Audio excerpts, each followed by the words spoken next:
네, 오늘 함께 보실 말씀은 베드로 전서 4장 7절부터 11절까지 말씀입니다.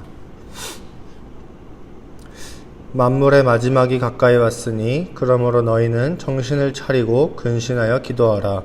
무엇보다도 뜨겁게 서로 사랑할지니 사랑은 허다한 죄를 덮느니라. 서로 대접하기를 원망 없이 하고 각각 은사를 받은 대로 하나님의 여러가지 은혜를 맡은 선한 청지기 같이 서로 봉사하라. 만일 누가 말하려면 하나님의 말씀을 하는 것 같이 하고 누가 봉사하려면 하나님이 공급하시는 힘으로 하는 것 같이 하라.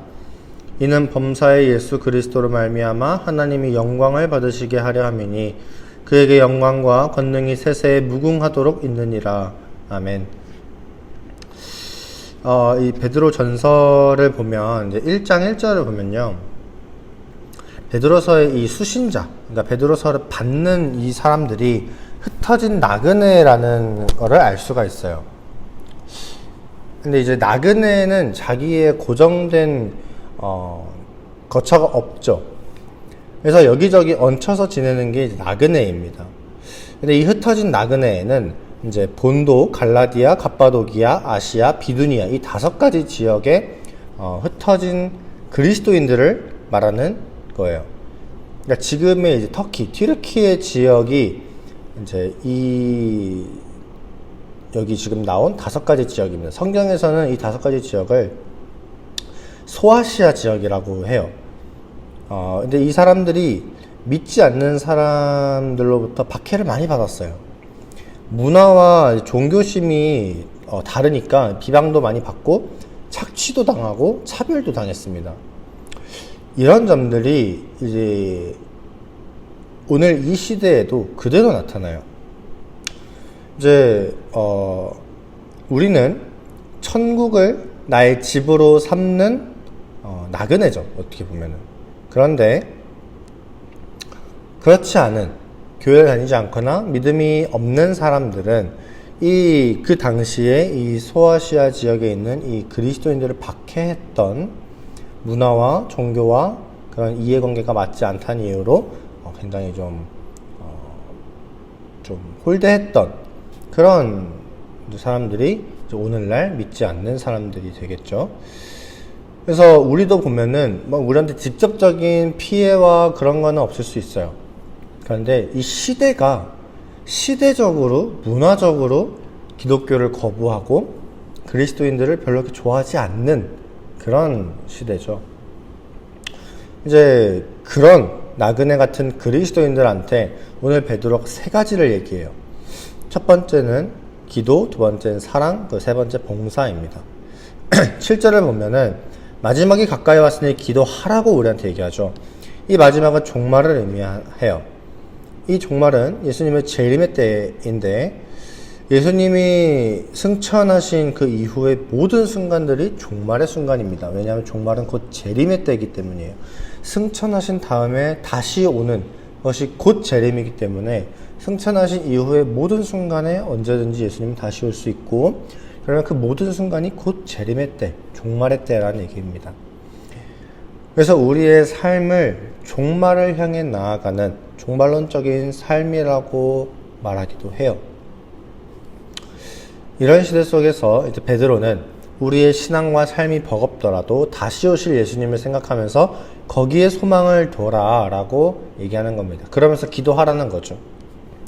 두 번째로는 8절을 보면 뜨겁게 서로 사랑하라 라고 우리한테 얘기를 해요.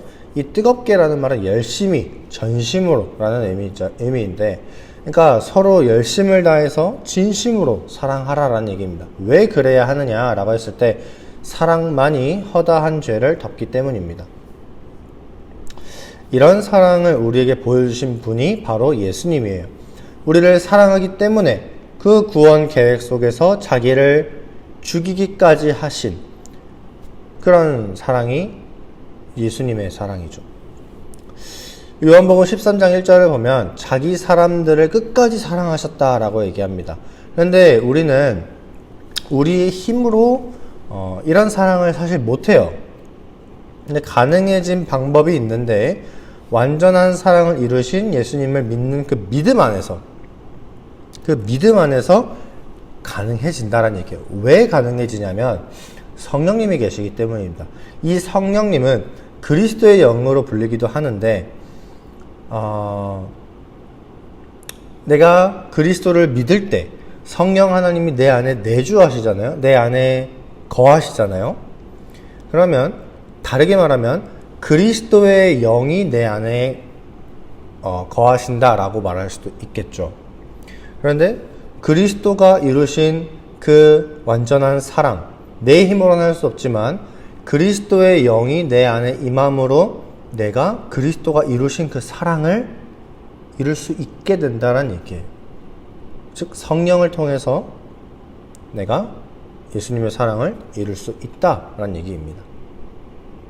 물론 그게 쉽냐라고 물어보면 쉽지는 않죠. 본성이 약하기 때문에 거슬러야 되니까 쉽지는 않은데, 그게 가능하냐 불가능하냐로 따지면 성령을 통해서 우리는 가능하다라는 얘기입니다. 불가능은 아니란 얘기예요. 그리고 마지막으로 세 번째는 10절을 보면 은사대로 청지기 같이 봉사하라 라고 우리한테 얘기하죠. 우리가 교회를 섬기기 위해서 이제 하나님께 받은 은사들이 있어요. 각자의 은사가 있습니다. 누구는 가르치는 자, 누구는 찬양으로, 누구는 좋은 어떤 요리 솜씨를 통해서 주방에서 요리를 해주시는 그런 분들, 각자의 은사들이 있어요. 근데 이게 주신 목적이 뭐냐라는 거예요. 이게 분명 하나님의 선물이거든요. 주신 목적이 뭐냐라고 했을 때 교회를 섬기기 위함이다라는 거죠. 청지기는 주인의 재산을 관리하는 종이에요. 그래서 때로는 다른 종들보다 뭔가 좀 더 높은 위치에 있는 것처럼 보일 수 있어요. 왜냐하면 주인의 재산을 직접 자기 관리하기 때문에. 그런데 똑같은 종입니다.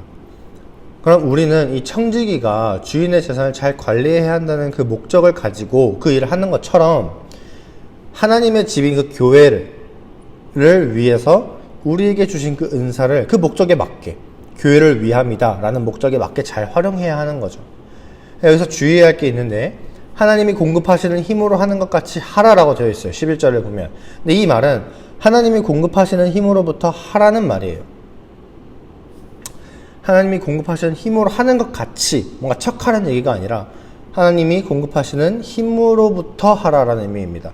그러니까 우리가 이런 은사를 받아서 이 정도 되고 이런 지위에 있으니까 내가 열심을 내서 이런 섬김을 한다가 아니라 나에게 이 자리를 맡기시고 그 자리를 섬길 만한 은사를 주시는 하나님께 감사하면서 그 은사를 받았다는 것 자체가 이제 하나님으로부터 힘을 받았다라는 얘기잖아요. 계속해서 하나님으로부터 힘을 받아서 한다는 마음으로 해야 한다라는 겁니다. 그런데 가장 중요한 게 이런 섬김의 목표가 있어요. 바로 하나님의 영광입니다. 그런데 하나님은 이미 영광스러워요. 그래서 우리가 뭘 더 한다고 하나님의 영광이 더 영광스러워지는 것은 아니죠. 하나님을 영광스럽게 한다는 것은 우리를 통해서 하나님의 영광이 비춰지는 것, 나를 통해서 하나님의 영광이 반사되는 걸 얘기해요. 그러니까 쉽게 얘기하면은 내가 거울 앞에 섰을 때 본체는 여기 있지만 내 거울에 내 모습이 반사되잖아요. 그렇죠? 그런 것처럼 이미 찬란한 하나님의 영광이 나라는 매개체를 통해서 다른 사람한테 반사될 수 있도록, 그게 바로 섬김의 목표라는 거예요. 그런 식으로 우리가 하나님의 영광을 위한다라는 얘기를 하는 거죠. 그러니까 정리하면 섬김이라는 건 나를 둘러싼 상황이 어떻든 예수님께 소망을 두고 기도하면서 그 지체를 또 사랑하고 하나님께 힘을 받아서 궁극적으로 나를 통해 하나님의 영광이 비춰질 수 있도록 하는 게 바로 섬김이란 얘기예요.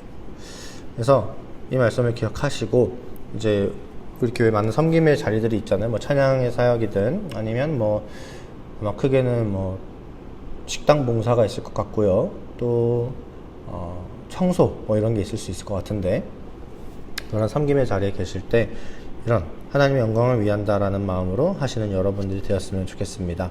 그래서 오늘 함께 기도하셨으면 좋겠는 것은 이제 한 가지인데, 제가 아까 얘기했죠?